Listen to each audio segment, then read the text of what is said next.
Hi! It's been a while since I've done this. It seems like less of a while for you, but for me it's been about a month. Hello! I am somewhere different now. These are my bookshelves. I'm so happy to be back with them. I just moved from Washington, D.C. back to my family home in California, which was a long journey to take, but it was super fun. My mom came out and we drove back together. We made a trip of it. So we drove through 16 different states and visited 6 different national parks, which was super awesome. I had a really good time. But here I am. I'm back. I'm back with my bookshelves. I'm back making these videos. I am back with, can you see him? My dog. That's Joe. He's not paying attention, but he's there. That's great. So yeah, that's what I've been up to. It was kind of crazy doing that now, during the pandemic and trying to stay safe while doing all that traveling. But it was a necessary thing to do, so we had to do it as safe as possible. And also, we definitely did it during the election, which ultimately I think was a good idea because we were able to not pay attention to it. But it was a crazy time to be out and about so much. I am here to do a video that I definitely skipped doing on accident. I thought I was going to have enough time to do it before we left, but time just got away from me. So I am here to do my October wrap-up. And let's just get into it. I gave you enough preamble about what I've been doing these past few weeks, and let's just get into what I read. It feels like forever ago. Really, October feels like about 6 months ago, I would say. So let's test my memory and see how I do with this. No promises on how eloquently I'll be able to talk about any of these books.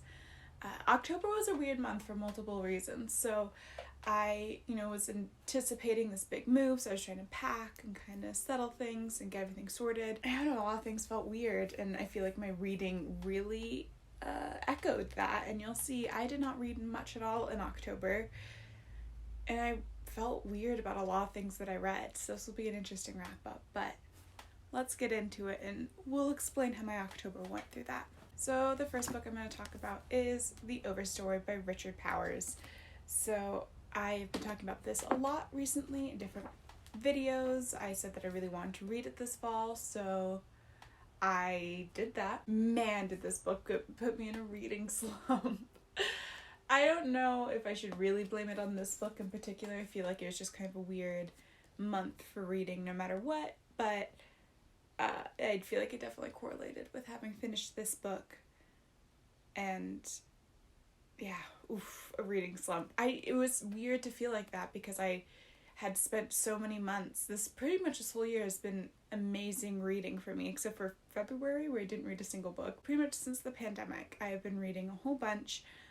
But October just was not that. It was not that for me. I don't even know how to explain this book. I think it follows about 9 different people. The first third of it or so follows, it's basically, it feels like short stories. So you have it starting with this one's, says Patricia Westerford. So it felt like short stories of these different people.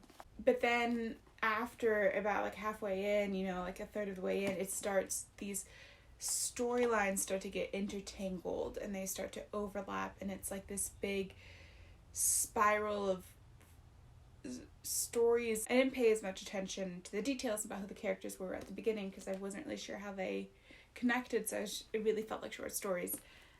But like I said, they all interconnect, and it is all about trees.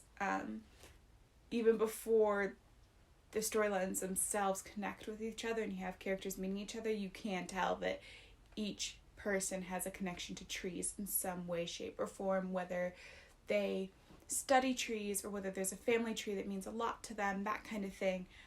So again, it just really felt like at the beginning like there was a short story collection where they each had some sort of focus on trees, but it all interconnected and definitely focused on trees a lot. And to best of my ability, I feel like that's what you have to know about this book. I absolutely felt myself being more intrigued with some storylines than others. There is a storyline about people who go and camp out in the redwoods in California to prevent them from being cut down. There's a lot of information on how they stay up there and what they do while they're up there, and I really enjoyed that. So if I could have just followed those characters, I would have been really happy and intrigued, but intrigued.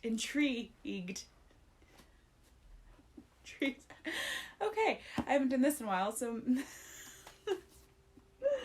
this just didn't click with me is what I'm trying to say. I think there are parts that I enjoyed, but overall it was kind of hard to get into. I think maybe it was the wrong time to read it, which is like, is that a valid thing to say about a book? Like, can I just say that I didn't like it and go on with it? But truly, I think that this one, I should give a chance another time when I really want to sit down and dig my teeth into it. I'm going to keep a hold on to it with the intention of, if I feel like it, picking it up later and continue reading it, or maybe not. So the next book I read is Misery by Stephen King. Again, let's do a check off. Good job. I wanted to read Stephen King in the fall, and I did. So I had done some research. So by research, I really mean just watch some videos about where to start with Stephen King, and it kind of seemed like this was a good place to start. So I picked it up. So this book follows Paul Sheldon, who is a very famous author of the Misery series, which he had just finished. He had killed off Misery. He was done with the book series. He wanted to go on and write other things. One day he was driving in a car in a snowstorm, of course he was driving in a car. What else would he be driving? A tractor? God. Okay, so he was driving in a car in a snowstorm, and he gets in this horrible wreck, and he is saved by Annie Wilkes, who just happens to be his biggest fan ever. She's quite obsessed with him. And she's a little unhinged, so Annie Wilkes decides to take him hostage under the guise of, I'm saving you and recouping you, because she was a nurse. She takes him hostage, holds him in a room in her house, and essentially forces him to write another book in the Misery series, because she was quite upset that he had finished it.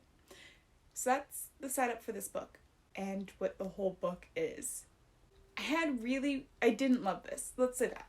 Did not love this. Didn't super enjoy my time reading it. I'm trying to understand what about this I didn't like so much. And I'm trying to understand that with the pairing of this is the first horror book I've ever read. And I don't even know how much it is actually considered to be horror. So with this being the first horror book that I ever read, that's kind of how I'm trying to piece together my feelings about it and see if that means how I feel about horror in general. It was very suspenseful. There are horrific things that happen in this book, and there's one scene that really had the most like soul leaving body reaction to it, because it was just disgusting, and I really just I hate it. I don't even like thinking about it. And I feel like I came and spoiled this book, because the synopsis I gave you is what happens in it. Nothing else really happens in this book except for the obvious. He's trying to get out. I think what I'm trying to say is I like thrillers because there's usually a sense of mystery, and you're trying to figure out what's happening, what's going on in the story, who the bad guy is, what their motivations are, all of that stuff. With this, you always knew who the bad guy was, and my God, did he want you to know. Stephen King wanted you to know that Annie Wilkes was the bad guy. We'll talk about that more in a second. I think what I'm trying to say is I would have enjoyed this more if there was more of a mystery to it, I think, but without that, you just had the suspense of bad things happening, and it's kind of creepy. And there was a part where I was spooked. I don't know. This just is horror for me. I don't know. What does this mean? Another thing I want to mention is I really did not love the fat-phobic comments that were addressed or that centered around the character of Annie. I don't know, there were a few things of the way that he described her that I just felt was unnecessary. And it's yes, we understand that she's the bad guy. You don't need to go on about it. So that wasn't great. But then, it was written when in it was written in the late 80s, so it could be an excuse, but also still not great. Also the bad mental health, there's very bad mental health rep in this. Just there's a few things that just didn't hit right where it's supposed to be, and some things I could have looked over a bit more, but since I didn't enjoy this book pretty much at all, I just didn't get much out of it. The negative things stack up when that happens, I suppose. Okay, so I was just talking about how that book made me think maybe I don't like horror, I don't know what's going on. It was my first horror, but the next one kind of, I don't know, put a twist in that, and that is, I read Her Body and Other Parties by Carmen Maria Machado, which is a horror short story collection. How do you say what short story collections are about? Because they're all different. All of the short stories center around women or feminism, so that was a refreshing take after just reading Misery, that's for sure. All the stories had a fairy tale feel to them, or a lot of them, especially the first one. The first one really felt like it had a lot of fairy tale vibes, and I adored that. I really, really liked the short story collection. So, and I loved this kind of horror. So maybe there's different kinds of horror and I just need to be like more well versed in it, and I need to like figure out exactly what I like or don't like within the genre. But this was interesting to go right off of Misery and be like, oh, there is something that I really like in this genre. I loved the feeling of it. Creepy and unsettling. I definitely left it being like, I really enjoyed the writing, which doesn't always happen to me. An author's writing doesn't always impact my reading experience unless it's like really obvious. So I don't often like leave someone like I didn't like the writing. But this one I really enjoyed it. Overall, there were some stories that I liked a whole bunch. I really, really liked the first story. It's like about the woman with it's based off of that fairy tale. It's like the one with the green ribbon around her neck, something like that. And there was also another story that was about a pandemic, which I thought would have been kind of horrible to read during a pandemic, but I really liked it. I really liked that one. But then there were some flops I did not like. I felt like the one that was about SVU, or based off of Law & Order SVU, was way too long. And then I didn't really like the last one, but beyond that, I super liked them. I was nervous that I wouldn't enjoy the reading experience so much, or reading this, because I was reading it on audio, and I didn't know how reading short story collections would go on audio. I kind of thought it would like be jarring and feel weird, but it was fine, and I still really liked it. Ultimately, overall, I'm really happy that I picked this one up because I enjoyed it so much, and I'm also happy that I read it after reading Misery. It gave me more hope for picking up more horror in the future. You know, I feel like if I had just read Misery this month, I would have been like, horror's not for me, but now I have hope. We'll see. The next book I have to talk about is Frankenstein by Mary Shelley. Why did I just blank on what to say about this? I don't know. I feel like this is a super short book. I really enjoyed this. This was a good one. I enjoyed reading it. I'm really happy that I can say that I read it now. Do I need to explain what Frankenstein's about? It's about this man, Dr. Frankenstein, who wants to create life. So he does, and it goes awry from there. It's about what it means to be human. Really makes you think, you know? It really just gets the noggin working. I feel like there's the whole trope or the cliche of the people like realizing like Frankenstein, first of all, is the doctor, and second of all, he is the monster because he's, you know, the one wrong here, instead of blaming the creature that he created for just being different. Like this, stories like this in particular, which just the trope of you dislike someone or something just because they're different, really gets me in the feels. It's the same thing with Edward Scissorhands. I can't even watch that movie because it makes me so upset. So these stories in particular really get to me. But yeah, I thought it was good. I thought I had a good time. Did I have a good time? I don't know if I had a good time. I just liked reading it, or I liked having read it. It's definitely not a happy book, that's for sure. Okay, the next book I read is In the Dream House by Carmen Maria Machado. So I enjoyed her writing so much in her short story collection that I was like, I'm just going to pick up her other book. And I'm very glad that I did. I really, really, really love her writing. The In the Dream House is a memoir but it takes the genre and structure of a memoir and explores that. So each chapter is like a different, it says a memoir in the style of like choose your own adventure, or a gothic house, or like a haunted house story. So things like that, which I thought was really good. I really enjoyed that. It is about Carmen Maria Machado's life, and specifically a abusive relationship that she lived through. It really explores queer relationships and abuse, which I thought was really good. That's not talked about a lot, even though of course it unfortunately still happens. She so eloquently describes the experience that she lived through and the abuse, and also sheds light on certain things, and while having this incredible experiment with the genre, or like the style of a memoir.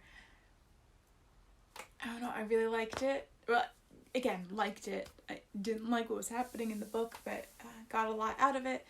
And I don't know, I feel like Carmen Maria Machado is just like a instant read. You know, I'll pretty much read anything that she writes now because I've read 2 of her books and I really like her writing. Okay, the little like flip up in my hair was annoying me so much that we're just gonna do hair down for the rest of the video.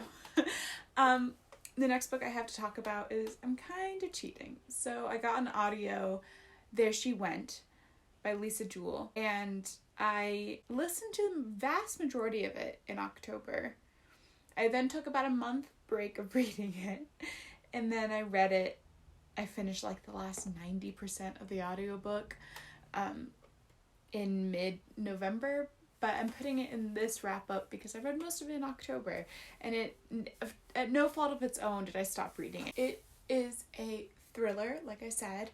It follows Laurel, whose daughter goes missing when she's, I think, 15, 16. So it's mostly about Laurel after, or having dealt with her daughter gone missing, and still no one knowing what happened. You know, the police think that she just ran away, but she's like, no, she's my daughter, she couldn't have. So we're throughout the book figuring out what happened and following a few different characters who are involved in everything. I enjoyed it. I feel like it's hard to talk about. First of all, it's hard to talk about thrillers for sure, because, you know, I don't want to spoil anything, but also I'm very weird with them where I don't often have anything to critique about them, unless there's anything offensive, and I didn't experience that with this one. But, you know, I'm here just to read a thriller and be thrilled and have it be suspenseful and mysterious, so that's what this is. I enjoyed it. I don't know. I don't know if a thriller will, I don't know if a thriller will ever get 5 stars from me, but that's also not a bad thing. I'm totally happy with thrillers getting 3s and 4s. I just enjoyed it. So I would recommend, if you're looking for a thriller to pick up. The last book I have to talk about is a DNF, which is not something I do often. I'm really not super I don't know. Or I don't consider it a DNF if I'll try a book for a few pages, and if I'm not into it, I won't read it. But I don't feel like it's, technically it's DNFing, but when I say DNF, I kind of more mean when I've gotten a chunk of the ways through it, and then I still choose not to read it, I suppose. Anyway, I DNF'd The October Country by Ray Bradbury. But I would more like to say I put it down for another time. So I am now able to hold it and look at it and look at the, oh my gosh, there's illustrations in here. Okay, so yes, now I'm able to pick it up and look at it. I was not able to do that while I was in DC because I had it here in California. So I was reading it on audio, and as I talked about with Her Body and Other Parties, I was nervous that reading short story collections on audio wouldn't really work, but it happened to work for that one, but it did not work for this one. I don't know, I feel like short story collections really benefit from like being able to hold and read, because you can, I don't know what my issue with it is with audiobooks, but I just had a weird experience with this. I wasn't super into it. But so while I'm disappointed that I didn't read it in October like I really wanted to and finish it, I have full intentions to read it another year. I'll just continuously put this off every October, but I do think that I will like it. I am still confident of that, but I think that I will like it when I read it physically. So I did DNF this, but like I said, it's more, I put it down to be read at another time. Okay, that's it. Those are all the books I read in October. Not a whole bunch. Now that I think about it, it's not that bad either. I've read 5, 4, 6. That's not bad at all. That's just not as good as what I have been doing. I think really my issue though is that I've not enjoyed the books as much as I would want to. Especially after seeing what I've read in November, I enjoyed a lot of the books I've read so far. So I have quite a few 5 stars, which is really, really exciting. But yes, October, not the best reading month, but also a weird month in general. So it's okay. It's no one's fault. We're fine. But that's it. That's the end. I hope you enjoyed watching this. I hope you enjoyed me rambling through books I read 2 months ago and trying to remember what I thought of them. Glad to be back with all my books in my bookshelves. I have some videos that I want to film in the coming weeks that are themed around this time of year, so hopefully that will go well and you'll enjoy those. But for now, that's it. That's all I have to say. I hope you have a great day and you enjoyed watching this, and I'll talk to you later. Bye! So what I'm anticipating throughout this whole video is that you're going to look at this part of my hair right here, and you're just going to hear my creaky chair. I'm so sorry, I should just stop fidgeting.